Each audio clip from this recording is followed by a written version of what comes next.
Ce soir entre Paris et Bamako, le ministre français des Affaires étrangères, Jean-Yves Le Drian, accueille à Paris son homologue du Niger, Assoumi Massoudou. Et à cette occasion, il s'en est donc pris à la junte qui est au pouvoir à Bamako depuis le coup d'État. Cette junte est illégitime, elle prend des mesures irresponsables. Et Jean-Yves Le Drian déclare qu'elle porte la responsabilité du retrait annoncé des forces danoises. Une junte, dit-il encore, qui s'isole davantage. Ousmane Diaye, rédacteur en chef du service de TV5 Monde, est avec nous. Bonsoir Ousmane. Bonsoir. Ce soir, je le disais, rien ne va plus, c'est la rupture. Enfin, en tout cas, de fait, dans les mots, c'est la rupture. Il va falloir poser la question de l'alliance. Parce que depuis quelques mois, Paris et Bamako sont sur le papier des alliés pour faire une guerre contre le djihadisme.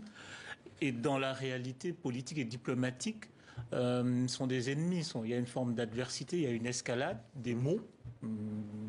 Tous les jours, hein, un nouveau pas est franchi dans l'escalade verbale. Et aujourd'hui, on ne peut plus valablement dire que Paris et Bamako sont des alliés sur le front de la lutte contre le terrorisme. Et escalade d'ailleurs, Ousmane, des deux côtés.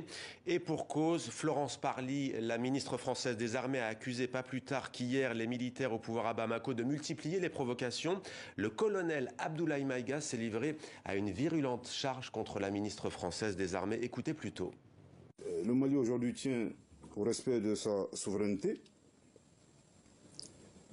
Et nous invitons également Mme Parly à plus de retenue. Et également à respecter le principe élémentaire, vous savez, de non-ingérence dans les affaires intérieures d'un État. C'est le principe élémentaire des relations internationales. Et nous l'invitons également, c'est un conseil, à faire sienne, vous savez, cette phrase de Alfred de Vigny sur la grandeur du silence. Ouais, Ousmane, c'est clair, net, précis. On sent vraiment que là, il y a, non pas un dialogue de sourds, mais en tous les cas, comme je le disais tout à l'heure, une rupture. Oui, surtout le ton est inhabituel dans les usages diplomatiques. Je pense que cela signifie que le rapport de force n'est plus favorable à la France, indiscutablement. Pourquoi? Je pense qu'entre autres, la France et les partenaires européens ont déjà menacé de sortir l'arme ultime, qui est le retrait. Donc, si on se rappelle bien, il y a quelques semaines, ils ont répété Urbi Orbi que la présence de Wagner était la ligne rouge, qu'il ne fallait pas franchir. À partir de cette ligne rouge, l'alliance n'existerait plus et serait remise en cause. Aujourd'hui, d'après les informations de la France même et de l'Union européenne, Wagner est présente au Mali. Et la France ne prend pas l'initiative de la rupture ni l'Europe. En fait, on a l'impression que aucun des deux partenaires ne veut prendre l'initiative de la rupture, le premier pas. Or, dans les faits, la France et le Mali ne sont plus d'accord sur rien. Mais là, le ton utilisé, Ousmane, c'est ça aussi qui frappe de ce porte-parole du gouvernement malien.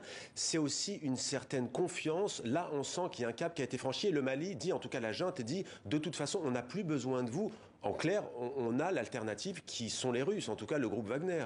Je ne suis pas sûr que ça soit l'expression d'une confiance. Certes, il y a la possibilité d'une alternative, et c'est ça qui est nouveau.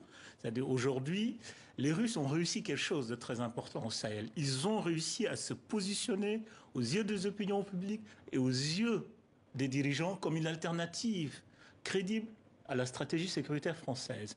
Maintenant, ça c'est une bataille d'opinion. Les Russes n'ont pas encore fait leurs preuves. Mais de toute façon, ils ont réussi à offrir une possibilité d'alliance qui n'existait pas il y a de cela quelques années. On va peut-être voir ce qu'a dit le chef de la diplomatie danoise, Ousmane, si vous le voulez bien.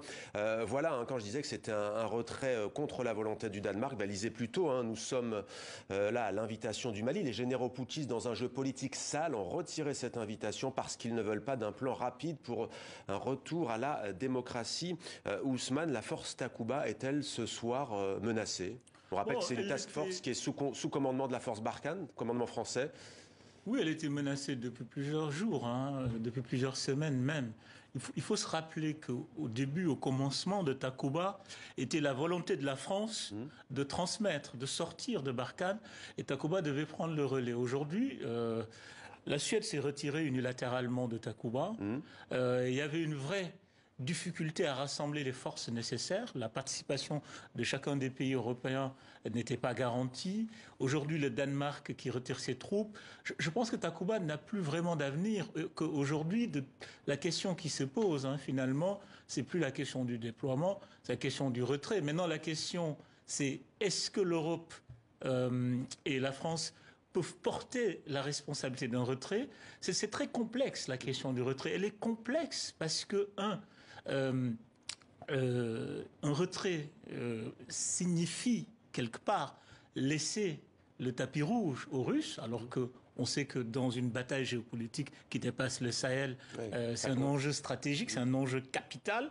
Aussi, il faudrait aussi dire que les armées du Sahel, quoi qu'on puisse dire, ne sont pas encore prêts à faire face au djihadisme mondialisé, qui menace au-delà même du Sahel. Ensuite, l'option russe n'a pas encore fait ses preuves.